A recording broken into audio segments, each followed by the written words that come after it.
Salve futuro policial, tudo bem com vocês? Professor Ricardo aqui, mais uma vez para gravar uma dica para vocês. Mas essa dica ela é mais extensa, é praticamente uma aula. E essa aula, por exemplo, você vai poder conferir depois completa no YouTube, tudo bem?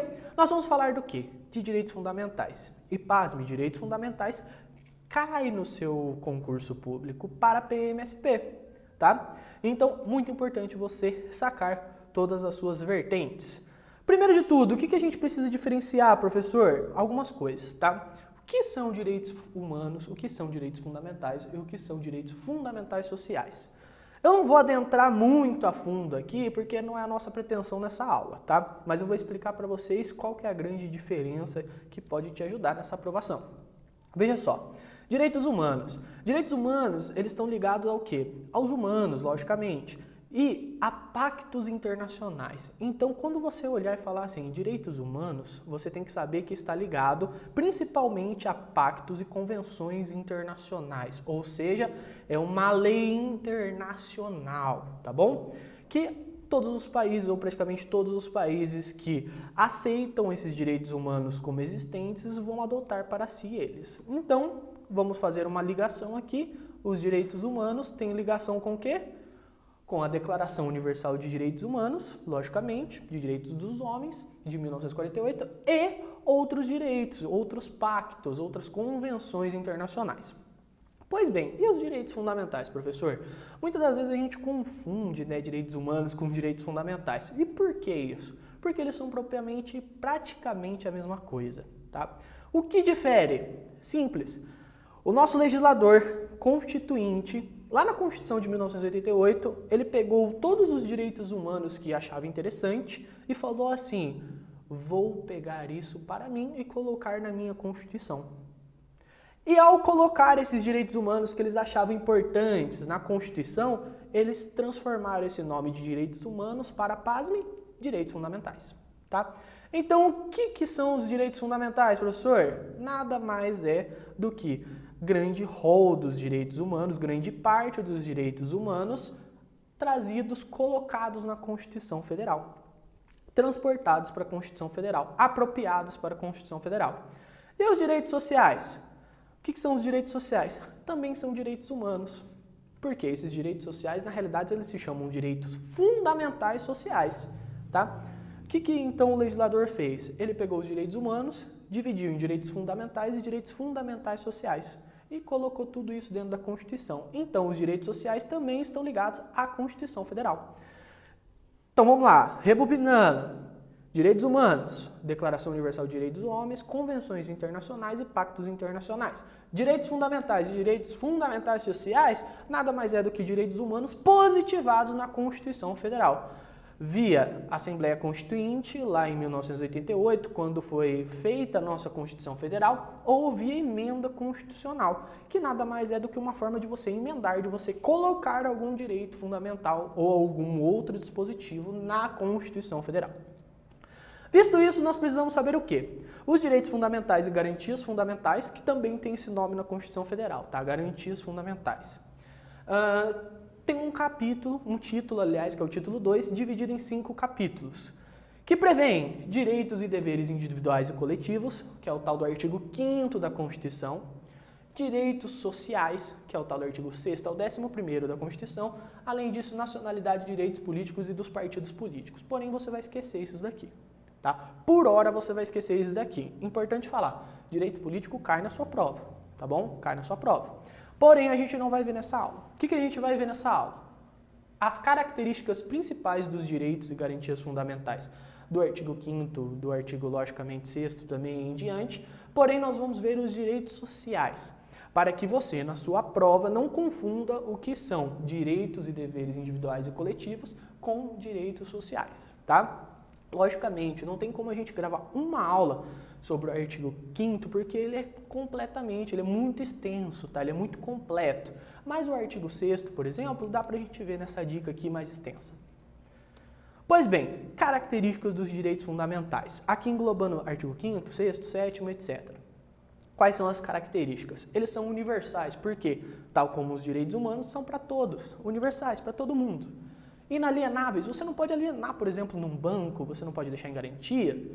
Imprescritíveis, eles não se prescrevem conforme o tempo, eles não acabam conforme o tempo, não há uma prescrição deles. Irrenunciáveis, você não pode renunciar a um direito seu. Por exemplo, você não pode renunciar a um direito seu à liberdade, à igualdade, não tem como. Invioláveis, ninguém pode violar os seus direitos fundamentais, caso contrário pode sofrer punições pela lei.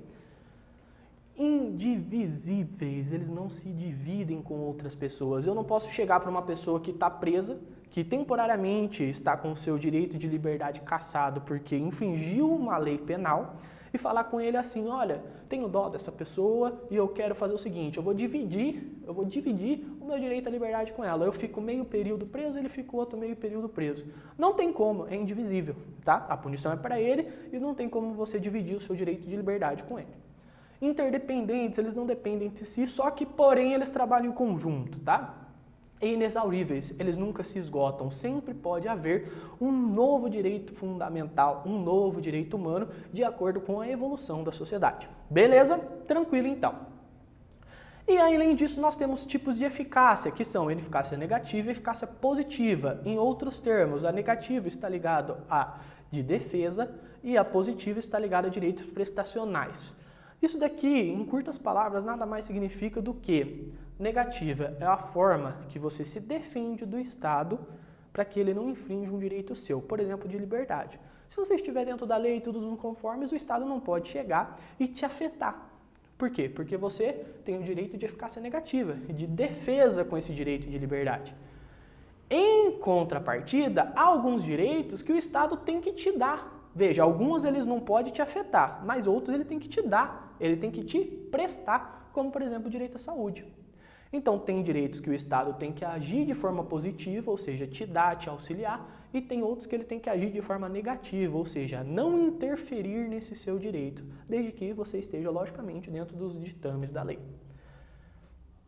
E o que mais nós temos de característica dos direitos fundamentais? Algumas eficácias. O que isso significa? Duas principais. Eficácia vertical e eficácia horizontal. Antigamente, a gente acreditava, do direito, que só tinha eficácia dos direitos fundamentais a vertical. Que os direitos fundamentais eles só existiam em relação ao particular Estado, ao cidadão Estado, tá? Porém, isso foi transformado conforme o tempo. E hoje em dia, existe a eficácia horizontal dos direitos fundamentais. Há o entendimento de que pode ter uma briga de direitos fundamentais, por exemplo, entre particular e particular. Quer um exemplo? Vamos lá primeiro para a vertical. O Estado quer tomar um bem seu, um bem imóvel seu, seja por falta de pagamento de dívida, etc. Propriedade é um direito fundamental em relação ao Estado que quer tomar de você. Seja, não estou entrando aqui se é legal ou ilegal a tomada pela parte do Estado, tá? Mas a propriedade aqui no meio, que é sua, o direito de propriedade, ele é um direito fundamental. Sim, ele é um direito fundamental. Então, o que acontece? Haveria aqui uma eficácia vertical dos direitos fundamentais, beleza? Em contrapartida, pode ter uma briga acerca de propriedade entre dois particulares. Por exemplo, um contrato de compra e venda de imóvel, tá?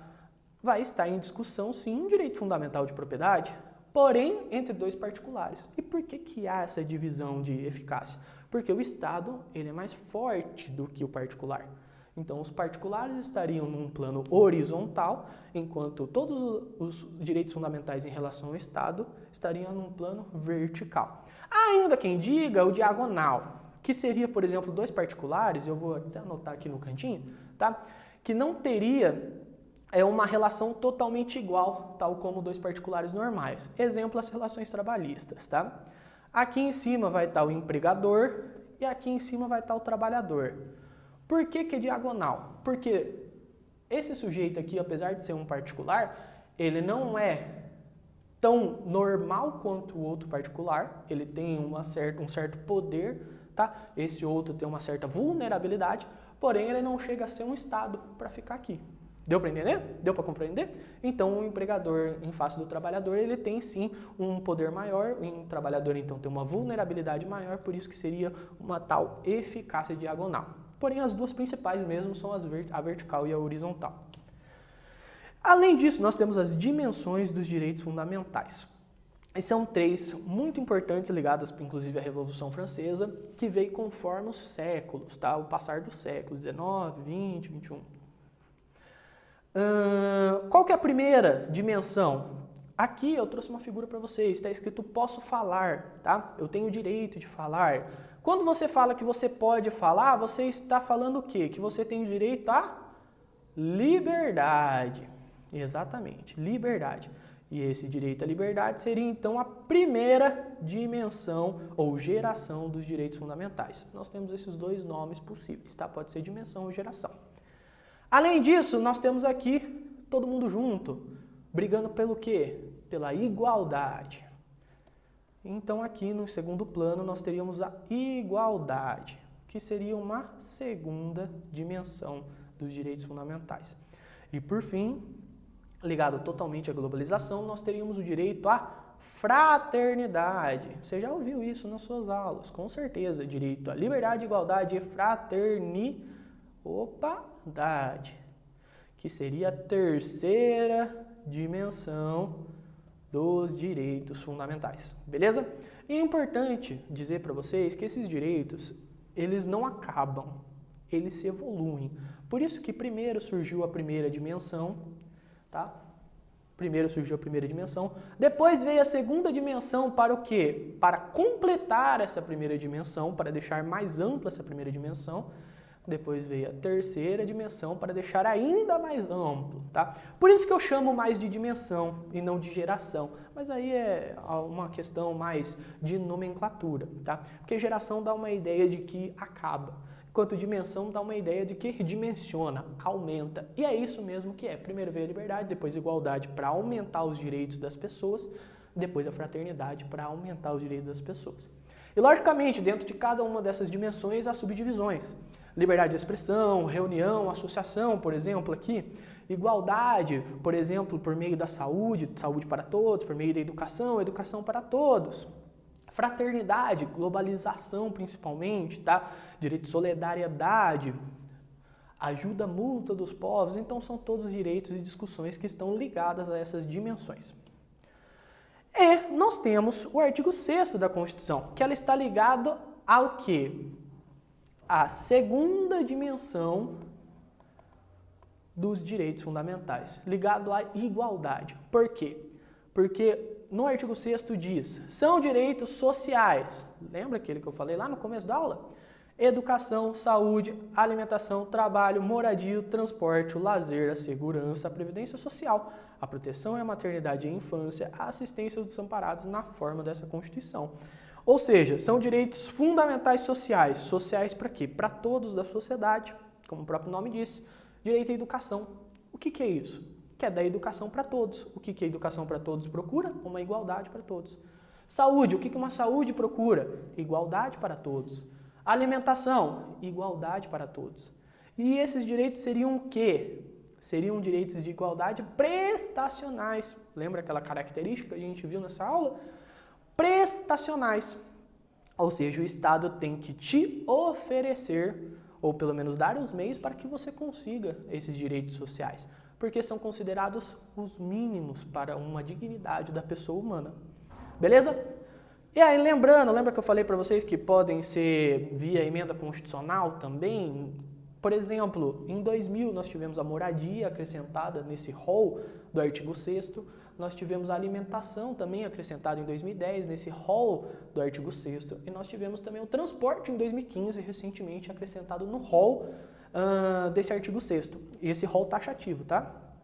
Porém, pode ser sim sempre aumentado, pode ser que em 2021, 2022 haja alguma acrescentação aqui. Lembrando que esses direitos eles estão ligados à igualdade, tá? E o que essa igualdade procura? Procura dar a mesma figura para todo mundo? Procura dar a mesma coisa para todo mundo? Não. Essa igualdade que a gente se refere, ela procura o quê? Tornar iguais os desiguais. Dar mais para quem tem menos. Tudo bem? Por quê? Uma pessoa que tem possibilidade, ele vai ter a possibilidade de dar, por exemplo, pagar um plano de saúde. A pessoa que não tem a possibilidade, ela não tem condições de pagar um plano de saúde. Então, o que ela faz? Ela precisa de uma saúde do governo. Então o governo daria mais para ela, por exemplo, uma saúde, enquanto a pessoa que tem a necessidade não precisaria desse direito. Quer outro exemplo? Minha Casa Minha Vida. Minha Casa Minha Vida é para pessoal de renda baixa. Ou seja, o governo dá para o pessoal de renda baixa. Pessoas ricas não podem ter Minha Casa Minha Vida. Porque senão seria o quê? O governo dando a mesma coisa. E veja, um não vai conseguir chegar lá, enquanto o outro vai ter um excesso de patrimônio, por exemplo, do Minha Casa Minha Vida. Já aqui, todos conseguem ver o jogo, todos conseguem sobreviver da mesma forma. Tenta o quê? Igualar as pessoas, dar uma dignidade e uma igualdade mais parecida para as pessoas. Beleza? Pessoal, como que isso pode cair na sua prova? Interessante falar isso. Hoje em dia o edital fala mais do artigo 5º da Constituição. Porém, a nossa banca, ele às vezes joga lá qual é um direito fundamental do artigo 5º. Aí ele coloca um, por exemplo, na letra C. Aí você vai olhar na letra A e B, e D e E, são direitos sociais. Então você precisa saber os direitos sociais para matar os direitos fundamentais também. Você precisa saber essa divisão, você precisa saber essa diferença, porque senão você pode se confundir e se complicar na sua prova, no seu certame público, beleza? Não deixe de nos seguir nas redes sociais, me siga, Ricardo Razaboni JR lá no Instagram. Siga-nos, Autoridade Concurso no Instagram, muito importante, lá tem novidades, lá tem várias dicas que podem te ajudar na hora da sua aprovação e também no nosso canal do YouTube, onde tem aqueles conteúdos mais densos, aqueles conteúdos mais completos como esse, beleza? Pessoal, até mais, precisando, manda aí um direct que eu resolvo suas dúvidas e tchau, tchau!